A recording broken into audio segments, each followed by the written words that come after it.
Hi friends, welcome back to my channel.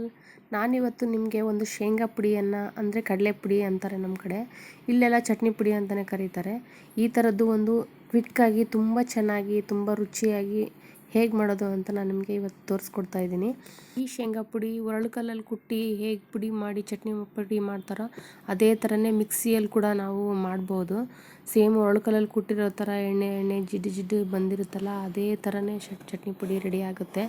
ಮಿಕ್ಸಿಲಿ ಎಲ್ಲರೂ ಮಾಡುವಾಗ ಪುಡಿ ಉದುರು ಆಗುತ್ತೆ, ಚಟ್ನಿ ಪುಡಿ ಅಷ್ಟು ಚೆನ್ನಾಗಿ ಆಗಲ್ಲ ಅಂತ ಅನ್ಕೋತಾರೆ. ಬಟ್ ನಾನಿವತ್ತೊಂದು ಸೀಕ್ರೆಟ್ ಇಂಗ್ರೀಡಿಯೆಂಟ್ ಹಾಕ್ತಾಯಿದ್ದೀನಿ. ಅದನ್ನು ನೀವು ಹಾಕಿ ಮಾಡಿದ್ರೆ ತುಂಬ ಚೆನ್ನಾಗಿ ಚಟ್ನಿ ಪುಡಿ ಆಗುತ್ತೆ. ನಾನಿವತ್ತು ಇಲ್ಲಿ ಒಂದು ಬೌಡ್ಲು ಕಡಲೆ ತೊಗೊಂಡಿದ್ದೀನಿ, ಒಂದೆರಡು ಬೆಳ್ಳುಳ್ಳಿ ಹೆಸರು ತೊಗೊಂಡಿದ್ದೀನಿ, 1 ಸ್ಪೂನ್ ಜೀರಿಗೆ ತೊಗೊಂಡಿದ್ದೀನಿ, ಮತ್ತು ಒಂದು ರುಚಿಗೆ ತಕ್ಕಷ್ಟು ಉಪ್ಪು ನಿಮಗೆ ಹೆಚ್ಚು ಕಮ್ಮಿ ಮಾಡಾದರೂ ಮಾಡ್ಕೋಬೋದು. ಒಂದು 2ರಿಂದ 3 ಸ್ಪೂನು ಖಾರದ ಪುಡಿ ತೊಗೊಂಡಿದ್ದೀನಿ. ಖಾರದ ಪುಡಿ ನಿಮಗೆ ಖಾರ ಜಾಸ್ತಿ ಬೇಕಂದ್ರೂ ಹೆಚ್ಚು ಕಮ್ಮಿ ಮಾಡ್ಕೋಬೋದು. 1 ಇಂಚಿನಷ್ಟು ಬೆಲ್ಲ ಹಾಕ್ತಾಯಿದ್ದೀನಿ. ಬೆಲ್ಲ ಹಾಕಿದ್ರೆ ಟೇಸ್ಟ್ ಚೆನ್ನಾಗಿರುತ್ತೆ. ಈಗ ಮಾಡೋ ವಿಧಾನ ನೋಡೋಣ.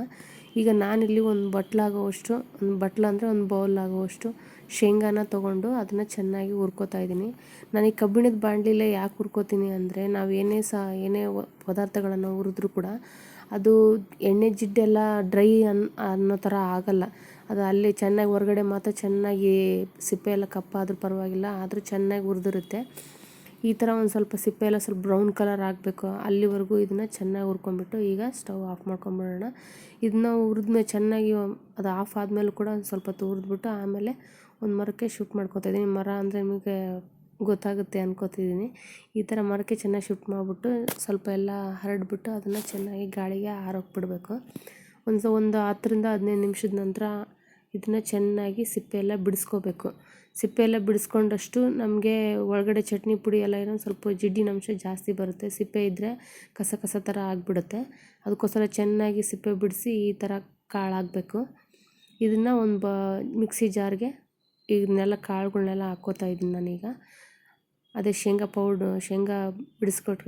ಸಿಪ್ಪೆ ಬಿಡಿಸಿರೋ ಶೇಂಗಾ ಮತ್ತು ಒಂದು ಸ್ವಲ್ಪ ಕರಿಬೇವಿನ ಸೊಪ್ಪು ಮತ್ತು ಬೆಲ್ಲ ಮತ್ತು ಇದಕ್ಕೆ ರುಚಿಗೆ ತಕ್ಕಷ್ಟು ಉಪ್ಪು, ಜೊತೆಗೆ ಒಂದು 2ರಿಂದ 3 ಸ್ಪೂನು ಖಾರದ ಪುಡಿ ಹಾಕ್ತಾಯಿದ್ದೀನಿ. ಖಾರ ನಿಮಗೆ ಹೆಚ್ಚಾದಷ್ಟು ಇನ್ನೂ ರುಚಿ ಚೆನ್ನಾಗಿರುತ್ತೆ. ಮಕ್ಕಳಿದ್ದಾರೆ ಅಂದರೆ ಸ್ವಲ್ಪ ಖಾರ ಕಮ್ಮಿ ಹಾಕ್ಕೊಳ್ಳಿ, ಬಟ್ ಖಾರ ಜಾಸ್ತಿ ಇದ್ದರೆ ಒಳ್ಳೆಯದು. 1 ಸ್ಪೂನ್ ಆಗುವಷ್ಟು ಜೀರಿಗೆ ಹಾಕ್ಕೋತಾ ಇದ್ದೀನಿ. ಜೀರಿಗೆ ಹಾಕೋದ್ರಿಂದ ಒಳ್ಳೆ ಫ್ಲೇವರ್ ಬರುತ್ತೆ. ಜೊತೆಗೆ ಒಂದು 2ರಿಂದ 3 ಗಡ್ಡೆಯಷ್ಟು ಬೆಳ್ಳುಳ್ಳಿನ ನಾನು ಹೆಸರು ಮಾಡ್ಕೊಂಡು ಇಟ್ಕೊಂಡಿದ್ದೀನಿ. ಇದನ್ನ ಸಿಪ್ಪೆ ಬಿಡಿಸಿ ಆದರೂ ಹಾಕ್ಬೋದು. ನಾನು ನಾಟಿ ಬೆಳ್ಳುಳ್ಳಿ ತೊಗೊಂಡಿರೋದ್ರಿಂದ ನಾನು ಅದನ್ನು ಸಿಪ್ಪೆ ಬಿಡಿಸ್ತಾ ಇಲ್ಲ. ಈಗ ಚೆನ್ನಾಗಿ ಸ್ವಲ್ಪ ಮಿಕ್ಸಿ ಮಾಡೋಣ. ಈಗ ಮಿಕ್ಸಿ ಆದಮೇಲೆ ಸ್ವಲ್ಪ ಒಂಥರ ತರಿ ಆಗಿರೋ ಥರ ನಿಮ್ಗೆ ಕಾಣಿಸ್ತಾ ಇದೆ. ಈ ಥರ ತರಿ ಆಗಿರೋದನ್ನು ನಾವು ಒಂಥರ ಕಾಳು ಹೆಸರು ಥರ ಕಾಣಬೇಕು ಅಂದಾಗ ಈಗ ನಾನು ನಿಮ್ಗೆ ಹೇಳ್ತಾ ಇದ್ದೀನಿ ನೋಡಿ, ಈ ಪದಾರ್ಥ ಹಾಕೋದ್ರಿಂದ ಸೇಮ್ ಒರಳು ಕಲ್ಲಲ್ಲಿ ಮಾಡಿರೋ ಥರ ಚಟ್ನಿ ಪುಡಿನೇ ನಿಮಗೆ ಆ ಥರ ಅನಿಸುತ್ತೆ. 2ರಿಂದ 3 ಸ್ಪೂನ್ನಷ್ಟು ಎಣ್ಣೆ ಹಾಕ್ತಾಯಿದ್ದೀನಿ. ಎಣ್ಣೆ ಹಾಕೋದ್ರಿಂದ ಎಲ್ಲ ಚಟ್ನಿ ಪುಡಿ ಪೌಡ್ರ್ ಆಗಿರೋದೆಲ್ಲ ಒಂಥರ ಹೆಸರು ಥರ ಆಗುತ್ತೆ. ನೀವು ಎಣ್ಣೆ ಹಾಕಿದ ಮೇಲೆ ತುಂಬ ಜಾಸ್ತಿ ಮಿಕ್ಸಿ ಮಾಡೋಕ್ಕೆ ಹೋಗಬೇಡಿ. 2 ಸಲ ಹಿಂಗೆ ಸಣ್ಣಗೆ ಇಷ್ಟು ಆನ್ ಮಾಡಿ ಆಫ್ ಮಾಡಿ ಅಷ್ಟೇ ತೆಗೆದ್ಬಿಟ್ಟು ಆಮೇಲೆ ಚೆನ್ನಾಗಿ ಒಂದು ಬೌಲಿಗೆ ಶಿಫ್ಟ್ ಮಾಡ್ಕೊಳ್ಳಿ. ಈಗ ನೋಡಿ ಸೇಮ್ ಈ ಕುಟ್ಟಿ ಪುಡಿ ಮಾಡಿರೋ ಥರ ಅನ್ನಿಸ್ತಾ ಇದೆ ಅಲ್ವಾ? ನೋಡಿ, ಇದೇ ಥರ ಚಟ್ನಿ ಪುಡಿ ಮಾಡಿಕೊಂಡ್ರೆ ಬಿಸಿ ಅನ್ನಕ್ಕೆ ತುಪ್ಪ ಮತ್ತು ಚಟ್ನಿ ಪುಡಿ ಹಾಕ್ಕೊಂಡು ತಿಂತಾಯಿದ್ರೆ ತುಂಬ ಚೆನ್ನಾಗಿರುತ್ತೆ. ಜೊತೆಗೆ ಮಕ್ಕಳಿಗೆಲ್ಲ ಚಪಾತಿ, ಶೇಂಗಾ ಪುಡಿ, ಮೊಸರು ಹಾಕಿ ಕೊಟ್ಟರೆ ತುಂಬ ಖಾರನೂ ಇರಲ್ಲ, ಟೇಸ್ಟು ಚೆನ್ನಾಗಿರುತ್ತೆ. ಶೇಂಗಾ ತಿನ್ನೋದ್ರಿಂದ ಮಕ್ಕಳು ಹೆಲ್ತಿಯಾಗಿಯೂ ಇರ್ತಾರೆ, ತುಂಬ ಚೆನ್ನಾಗಿರುತ್ತೆ. ನಮ್ಮ ಕಡೆ ಎಲ್ಲ ಕಟು ರೊಟ್ಟಿ ಅಂದರೆ, ನಮ್ಮ ಬಳ್ಳಾರಿ ಸೈಡೆಲ್ಲ ಕಟು ರೊಟ್ಟಿ ಅಂದರೆ ಖಡಕ್ ರೊಟ್ಟಿ ಅಂತಿರಲ್ಲ, ಈ ಕಡೆ ಆ ಥರ ಖಡಕ್ ರೊಟ್ಟಿ ಜೊತೆ ಇದನ್ನೆಲ್ಲ ಹಾಕ್ಕೊಂಡು ಮತ್ತು ಮೊಸರು ಎಲ್ಲ ಹಾಕ್ಕೊಂಬಿಟ್ಟು ತಿಂತಾರೆ. ತುಂಬ ಚೆನ್ನಾಗಿರುತ್ತೆ. ನಾವು ಒಂದು ವಾರದ ತನಕ ಮಾಡಿಟ್ಕೊಂಡು ಇದನ್ನು ಊಟ ಮಾಡ್ತೀವಿ. ನೋಡಿದ್ರಲ್ಲ ಫ್ರೆಂಡ್ಸ್, ನೀವು ಇದೇ ಥರ ಒಂದು ಚಟ್ನಿ ಪುಡಿನ ಮನೇಲಿ ಮಾಡ್ಕೊಂಡ್ಬಿಟ್ಟು ಟೇಸ್ಟ್ ಹೇಗಿದೆ ಅಂತ ನನಗೆ ಕಮೆಂಟ್ ಮಾಡಿ ಹೇಳಿ. ಈ ರುಚಿ ನಿಮಗೆ ಇಷ್ಟ ಆಗಿದ್ದರೆ ನನಗೊಂದು ಲೈಕ್ ಮತ್ತು ಶೇರ್ ಮಾಡಿ, ಸಬ್ಸ್ಕ್ರೈಬ್ ಮಾಡ್ಕೊಳ್ಳಿ.